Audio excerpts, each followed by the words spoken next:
journal.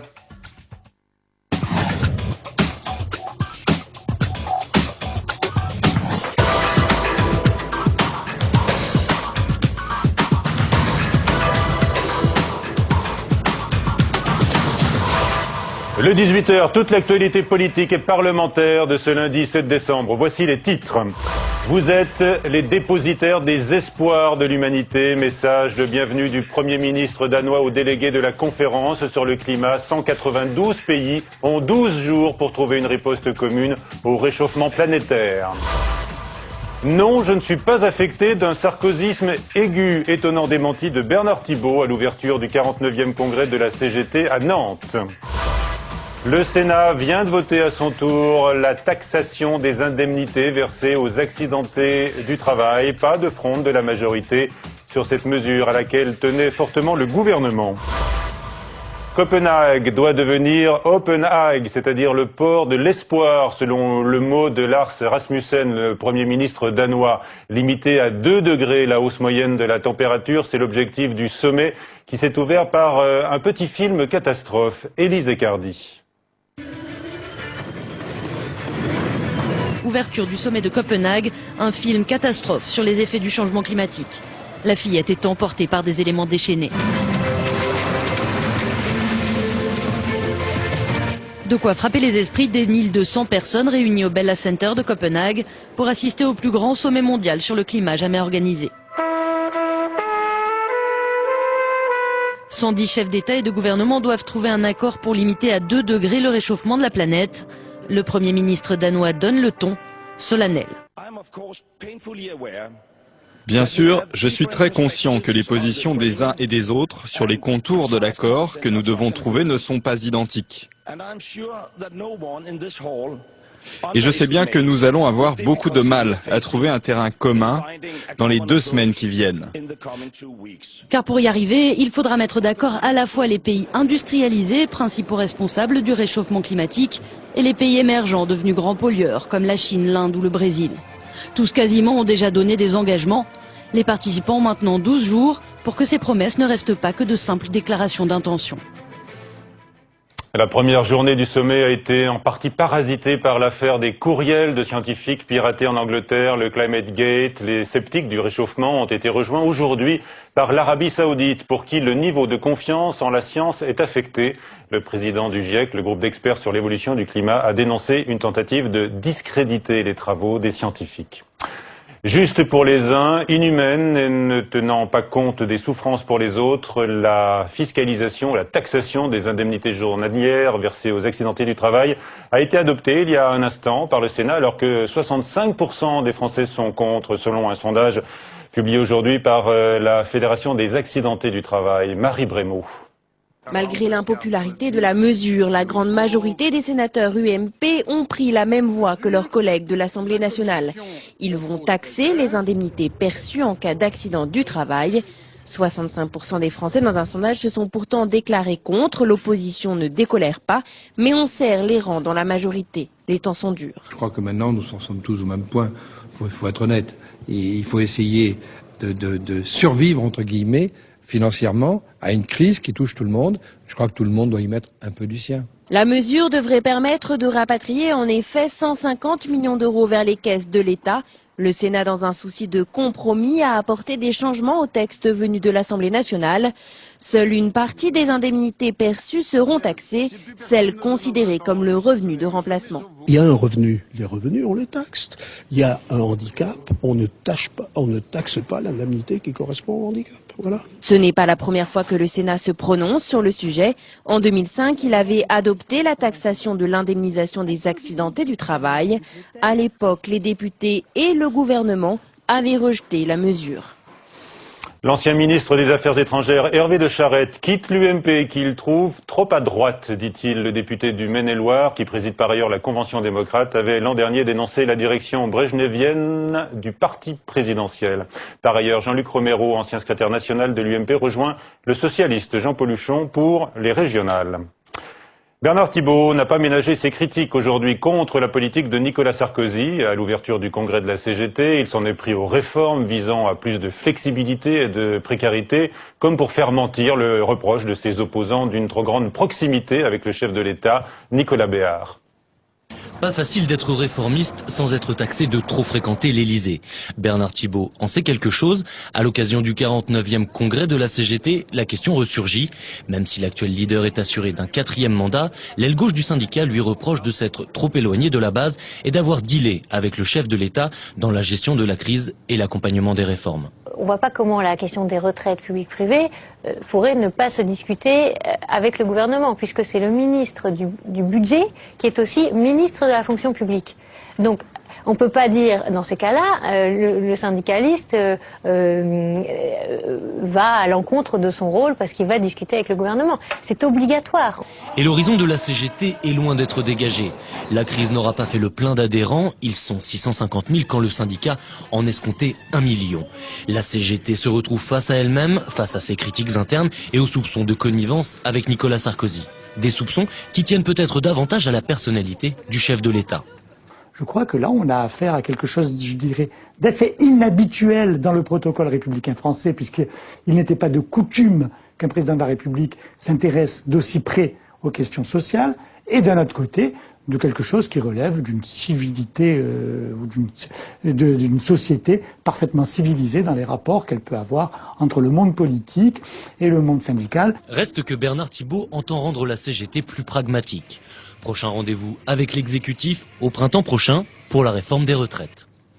Pas de revendications salariales chez les Bleus. La Fédération française de football confirme les informations de la presse, notamment de France Football, et confirme que les joueurs ayant participé à tous les matchs internationaux auront touché plus de 563 000 € de primes. Raymond Domenech, de son côté, encaisse, lui, à l'issue des qualifications pour le mondial, plus de 826 000 €, révélant le barème de primes dans sa dernière édition.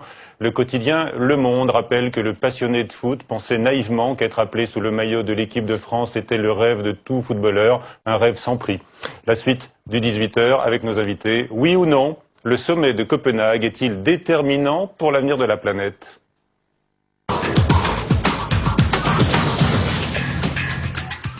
Nos invités, donc, nous accueillons avec plaisir Jean Jouzel. Vous co-présidez le GIEC, ce groupe d'experts sur l'évolution du climat, encore au cœur d'une polémique aujourd'hui à l'ouverture de Copenhague. Vous pourrez en parler, évidemment. À côté de vous, Christian Depertuis, économiste, conseiller notamment à la mission climat à la Caisse des dépôts.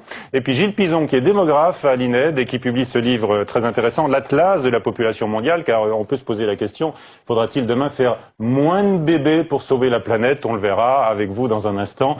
On risque d'être 9 milliards sur la planète, selon certaines projections, à l'échéance 2050. Voilà, on verra les conséquences avec vous. Notre sondage, donc, avec notre partenaire du nouvelobs.com, Copenhague déterminant ou non pour l'avenir de la planète, eh bien, vous répondez non pour l'instant à 55%, vous êtes plusieurs centaines de votants, oui à 37%, c'est une indication, hein, Jean Jouzel, mais c'est assez surprenant. Donc, alors que quand même il y a d'autres sondages, notamment celui qui est à la une du Monde ce soir, qui montre que les citoyens sont devenus éco-motivés. Oui, en tout cas, bonsoir Michel Grossior. Je pense vraiment que pourquoi est-ce déterminant? C'est parce qu'on est un peu au pied du mur. Jusqu'ici, il y a, disons, nous avons cet impératif que tout le monde a accepté de tout faire pour que le réchauffement n'excède jamais 2 degrés.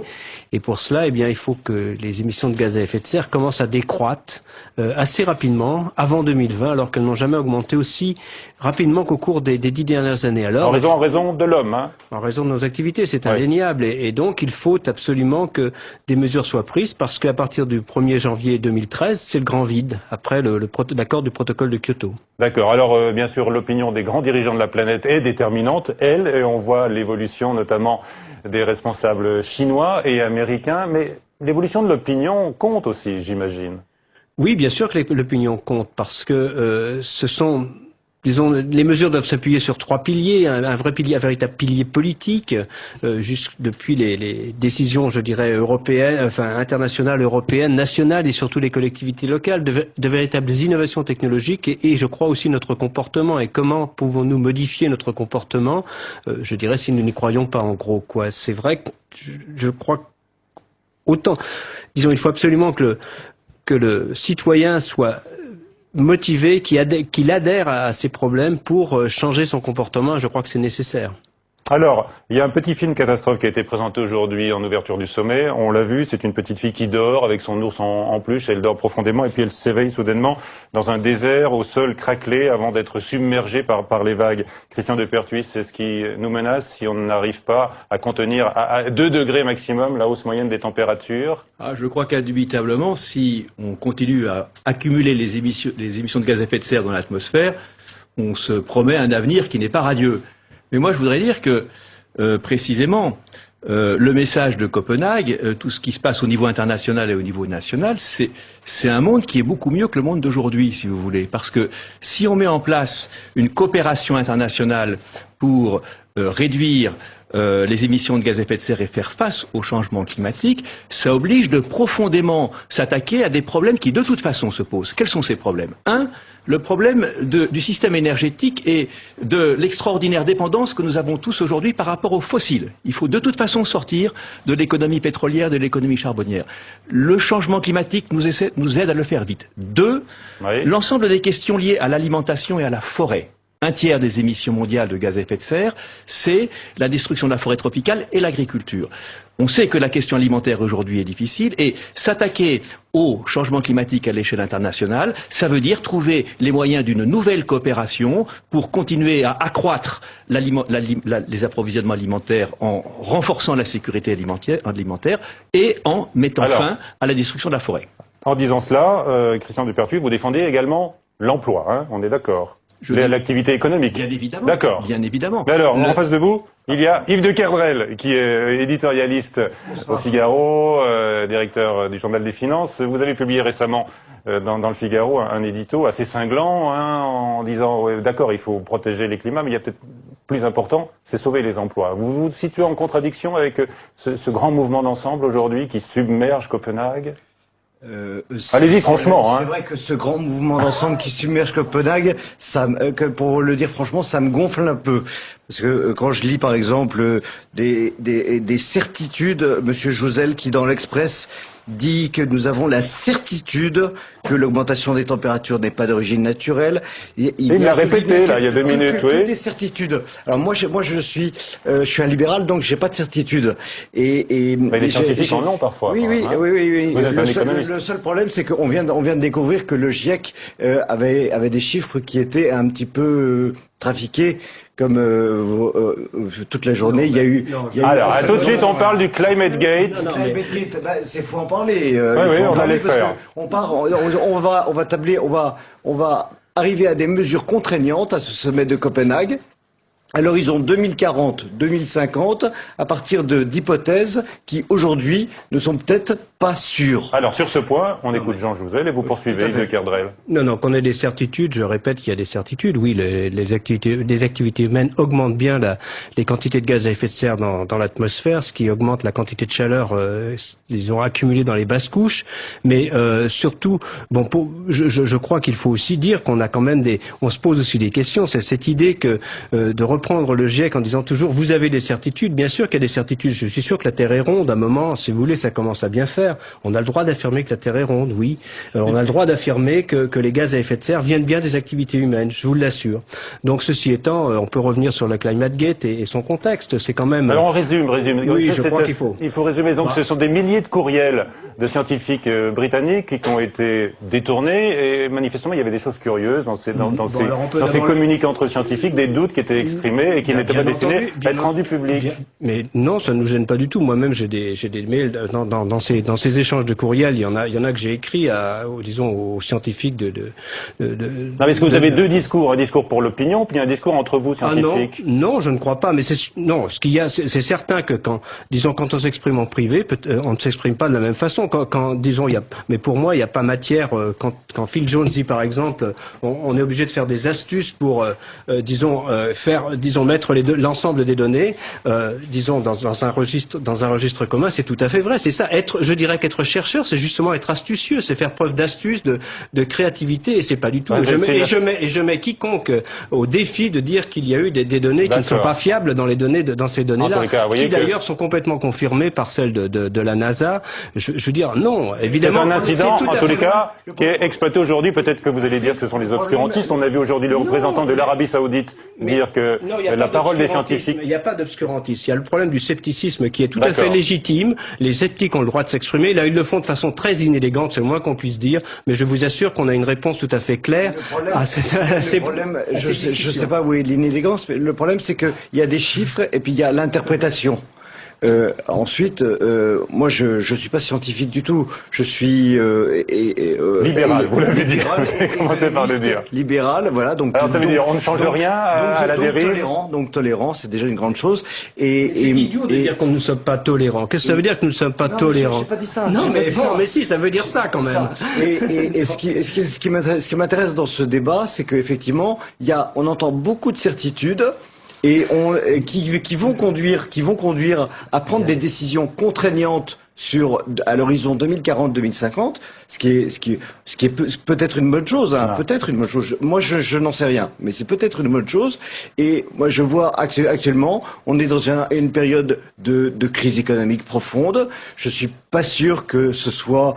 Il y a des choses qui sont bonnes dans ce qui va être décidé là par les 192 nations, bonnes pour la croissance économique, par exemple. Mais je me dis que ce qui se passe aux États-Unis, qui n'ont pas signé les accords de Kyoto, était plus intéressant que ce qui va se passer à Copenhague. Ce qui se passe en Californie, où il y a des clean tech qui émergent tous les jours, où on crée par mois 275 000 emplois uniquement dans ces entreprises qui créent des technologies nouvelles pour l'environnement, est plus important que des mesures contraignantes. Ah, vous faites réagir. Jean Jouzel et Christian de Pertuis. Oui, je réagis parce que moi-même, une des principales activités actuellement, c'est de répondre à un appel d'offres sur l'innovation. On y croit aussi à ces créations d'entreprises dans le domaine de la lutte contre le réchauffement climatique, de son adaptation. C'est comme si c'était le privilège des sceptiques de l'effet de serre de croire à l'innovation. C'est complètement, vraiment, vous êtes complètement à côté de la plaque, là. L'innovation, on y croit et moi je le fais. Je veux dire, je travaille dans ce domaine. Franchement, vous vous sentez visé. Bien sûr, parce qu'on a l'impression que l'innovation, ça n'intéresse pas les scientifiques ça n'intéresse pas les scientifiques qui s'impliquent dans les. C'est plus important que les mesures contraignantes, l'innovation. Non, l'innovation, justement, je crois que comme on doit industriellement aller vers une société sobre en carbone, Christian le dira mieux que moi. Effectivement, c'est les pays qui le feront le premier qui seront gagnants économiquement. Ah, ça c'est intéressant. Christian de Pertuis, vous pouvez nous le démontrer en 1 minute? En 1 minute, c'est clair. Moi, je pense que les grands changements de l'économie au XXIe siècle, ça va dépendre du prix du carbone. C'est-à-dire que depuis le début de la révolution industrielle, nous utilisons l'atmosphère comme si c'était un réservoir illimité, dans lequel on peut envoyer gratuitement autant de gaz à effet de serre que nous voulons.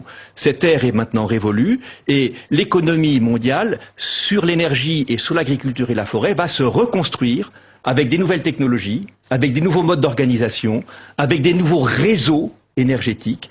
Et je crois que les acteurs qui sont à la pointe de l'innovation pour construire cette nouvelle économie de demain sont ceux qui seront les plus compétitifs et qui vont créer les emplois les plus qualifiés. Alors voilà, vous nous expliquez que pour être créatif, il faut avoir des contraintes et pour être donc du coup encore plus productif. Ça devrait vous plaire, ça, comme discours, Yves de Kerdrel. Oui, tout à fait, tout à fait. Mais ce qui importe, non mais bien sûr, mais il faut avoir des contraintes parce que bien sûr, le libéral, c'est pas le laisser faire.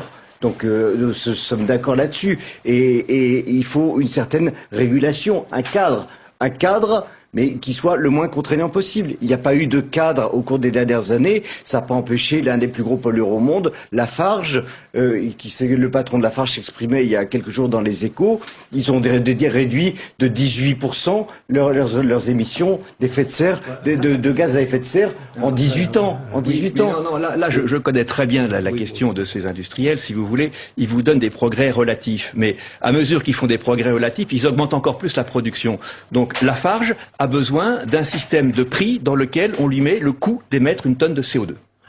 Et Lafarge commence à réduire beaucoup plus sérieusement ses émissions en Europe parce que il paye 20 ou 30 euros la tonne de CO2 émise. Bon. Et tant qu'il n'a pas cette contrainte en dehors de l'Europe, il réduit assez lentement ses émissions de gaz à effet de serre. Alors, on va parler de la démographie dans une minute. Encore un mot, messieurs, parce que vous avez peut-être lu l'éditorial de Jacques Julliard dans le Nouvel Observateur cette semaine, Yves de Kerdrel. Vous y avez trouvé votre miel. Il écrit non à la déesse nature. Il estime que le combat pour l'écologie ne doit pas dériver vers un fondamentalisme réactionnaire. Est-ce que c'est un risque? Alors, parce que lui aussi, il dénonce les anti-industries. Il y voit même des relents fascistes, Jacques Julliard. Oui, que ce soit un risque, bien sûr. Peut-être que certaines personnes voient-ils dans l'écologie un moyen d'imposer ce type d'idée, mais c'est absolument pas ce qui, moi, m'habite, ni ce qui habite les scientifiques qui, effectivement... Certains, peut-être? Non, je ne crois pas. Non, pas les scientifiques, mais peut-être les politiques qui s'emparent du dossier de l'écologie. Oui, mais enfin bon, ça c'est un autre point. Je ne dirais pas que ça peut pas être un argument utilisé par certains. En tout cas, ce n'est pas le cas, ni le cas de notre communauté. C'est ce que je souhaite dire. Moi, je dirais juste que le risque de l'inaction aujourd'hui me paraît beaucoup plus dangereux que le risque de l'action contre le changement climatique. D'accord. Prenons le risque de l'action. Alors, autre enjeu, la démographie. La Terre pourrait-elle supporter 9 milliards d'humains? C'est un chiffre donc avancé pour 2005. On voit ça d'abord avec Fabrice Cunet et on en parle avec Gilles Pizon qui est avec nous également. Attention, le responsable du réchauffement climatique serait derrière cette porte. Selon des chercheurs anglais, freiner la croissance démographique contribuerait à réduire les gaz à effet de serre de manière sensible à l'avenir. Par exemple, si la population mondiale atteint 8 milliards en 2050 plutôt que 9 milliards d'habitants, ce serait alors 1 à 2 gigatonnes de carbone économisées par an. Un raisonnement jugé simpliste par les démographes. Je crois que quand on parle de population et non pas de mode de vie, on cherche à faire porter le poids des déséquilibres de la planète sur les populations du Sud, puisque ce sont elles qui s'accroissent. Les voilà les responsables. Tandis que si on regarde bien et qu'on s'aperçoit que c'est le mode de consommation qui compte, c'est sur les populations du Nord, et ça c'est mon avis. Les émissions de CO2 d'un Américain sont ainsi 60 fois supérieures à celles d'un Éthiopien. Pour autant, cette théorie de la croissance démographique mesurée, longtemps tabou, trouve aujourd'hui avec le sommet de Copenhague un nouvel écho. Ces dernières années, 37 pays en développement ont déjà intégré cette donne à leur plan contre le réchauffement. Avec nous donc pour poursuivre le débat, Gilles Pizon, bonsoir. Vous publiez cet atlas de la population mondiale, alors vraiment très complet, tous les pays du monde, tous les continents y passent, où sont les immigrés, la part des 65 ans par exemple, notamment dans les pays développés comme le nôtre, le taux de fécondité qui semble baisser un peu partout sur la planète, ce sont des éléments très intéressants. Est-ce qu'il faut s'alarmer de la démographie selon vous? Est-ce qu'il faudra donc faire peut-être moins de bébés, se forcer à faire moins de bébés pour sauver la planète? Alors, premier point, l'essentiel du réchauffement climatique des 100 dernières années, c'est le fait de l'activité de la minorité des pays industrialisés, donc c'est 1 milliard d'habitants sur les près de 7 milliards que nous sommes. Même si les pays du Sud viennent maintenant contribuer, mais l'essentiel jusqu'ici, c'était l'activité de ces 1 milliard. Alors, est-ce qu'ils étaient trop nombreux? Est-ce qu'ils sont trop nombreux? En tout cas, c'est eux qui sont à l'origine du réchauffement. Par ailleurs, il faut savoir que donc il est vain de croire qu'on pourra jouer sur le nombre des hommes. La croissance démographique décélère d'elle-même d'année en année. Pourquoi? Les femmes, les couples ont de moins en moins d'enfants sur la planète. Ils en ont en moyenne 2,5, c'est à l'échelle de la planète, contre 2 fois plus il y a 40 ans. Pourquoi donc? Et donc, on a tous été surpris par la vitesse avec laquelle les familles se sont mises à limiter les naissances dans le monde. Alors, au nord, c'était déjà acquis depuis 50, 100 ans. Au sud, c'est un phénomène récent, les 40 dernières années, et donc les démographes n'imaginaient pas que en Asie, en Amérique latine, les familles allaient se mettre à limiter les naissances. Alors, vous avez été surpris. Est-ce que vous avez une explication? Eh bien, si vous voulez, dès le moment que la santé s'améliore, que finalement on va à l'école, eh bien on souhaite avoir le meilleur pour ses enfants et pour cela il faut en avoir peu. On ne peut pas assurer, si vous voulez, une scolarité, un travail quand on a 8, 9 enfants en moyenne. On sera quand même toujours plus nombreux. Donc, si vous voulez, on fait de moins en moins d'enfants et c'est vrai pratiquement partout sur la planète. Et les démographes donc annoncent encore 1 à 3 milliards d'habitants en plus d'ici 2050. Et là, il est illusoire de penser qu'on n'y échappera pas. Cela vient d'une inertie démographique. Il y a 2 fois plus de naissances que de décès aujourd'hui. Oui. Pourquoi? C'est pas tellement parce que chaque famille a beaucoup d'enfants. Je vous ai dit qu'elle en a de moins en moins. C'est plutôt que la population mondiale est jeune. Elle comprend beaucoup de jeunes adultes qui ont l'âge d'avoir des enfants. Donc même si chacun en a peu, et c'est le cas, et on vit plus longtemps ça fait aussi. Encore beaucoup de naissances. Et on vit plus longtemps. Mais est-ce que c'est dangereux pour la planète?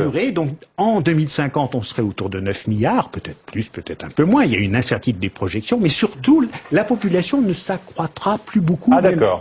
Et donc, le défi, parce qu'on ne peut pas tellement jouer sur ce nombre des hommes, on ne peut pas décider d'un taux de natalité. En revanche, les changements de comportement, de mode de vie, ça peut être rapide. Par exemple. Et donc, il ne faut pas se tromper. Le défi, c'est pas la croissance démographique mondiale, c'est pas elle qui nous menace. C'est la façon dont chacun de nous vivons. Ah oui. Et on peut jouer sur les modes de vie tout de suite ou à court terme. Un exemple. Pour la croissance de la population, c'est du long terme. Par exemple, qu'est-ce qu'on peut faire? Exactement, on vient d'en parler.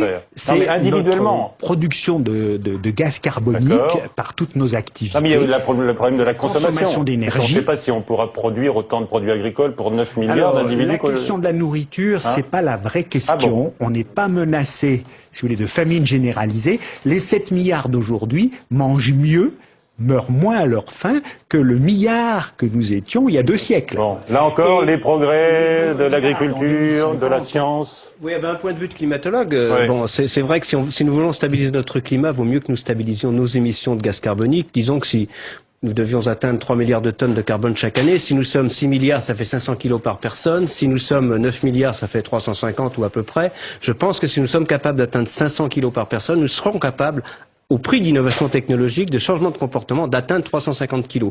Donc il faut tenir compte de la démographie dans les projections de l'évolution du climat, ce que nous faisons, mais je crois qu'il ne faut pas en faire un paravent pour, disons, le sauvetage de la planète. Je pense que là aussi, il est important de prendre la mesure de l'effort à faire en fonction du développement de la population. Mais vous vous souvenez, il y a 1 an ou 2, maintenant, Yves Cochet avait provoqué un véritable scandale, parce qu'il avait comparé le poids en CO2 des bébés nés ici à Paris ou en France et nés dans un pays d'Afrique. Il faisait fausse route. Alors vous nous dites que finalement, tous les bébés ont le droit légitime de vivre, même s'ils consomment moins de... nombreuses dans les pays du Nord, il y en a de moins en moins, il y en a très peu. Et supprimer, par exemple, les allocations familiales pour limiter ces familles-là, c'est un peu idiot, parce que qu'est-ce qui va se passer? Il y a des personnes qui veulent avoir beaucoup d'enfants. On trouve en général une concentration de ces familles nombreuses dans des milieux plutôt modestes et pauvres. Vous leur enlevez les allocations, ils vont continuer à avoir ces enfants-là parce qu'ils les souhaitaient. En revanche, ils vont avoir encore plus de difficultés à les élever. Donc, vous n'allez pas changer fondamentalement le nombre de naissances totales, parce que ça concerne une toute petite minorité de personnes. En revanche, vous allez mettre en difficulté des personnes qui sont déjà en difficulté. Alors, on termine sur ce point d'accord, Yves de Kerdrel. Vive les bébés. Oui, tout à fait. Vive la démographie. Non, mais écoutez, j'ai fait partie de la commission Attali et on était pour une démographie la plus importante et la plus vivace possible. De la même manière qu'on était pour les OGM, puisque c'était un moyen pour résoudre les problèmes. C'est un autre débat qu'on peut plus ouvrir. Non, mais c'était un moyen pour résoudre les problèmes d'alimentation. Parce qu'on a oublié de dire également que dans les gaz à effet de serre, l'élevage comptait à hauteur de 18%. Donc il faudra expliquer aux éleveurs comment est-ce qu'on se passe de leur activité. Peut-être en mangeant moins de viande. Peut-être en mangeant moins de viande. Non, il y a des progrès technologiques. Il y a des progrès. La technique, la science également. Merci. Merci. Et les comportements. Et les comportements. Merci à tous pour ce débat passionnant. Ce soir, à suivre sur Public Sénat, le documentaire de Dominique Hennequin et Pascal Laurent. Ne le ratez pas. Uranium, l'héritage empoisonné.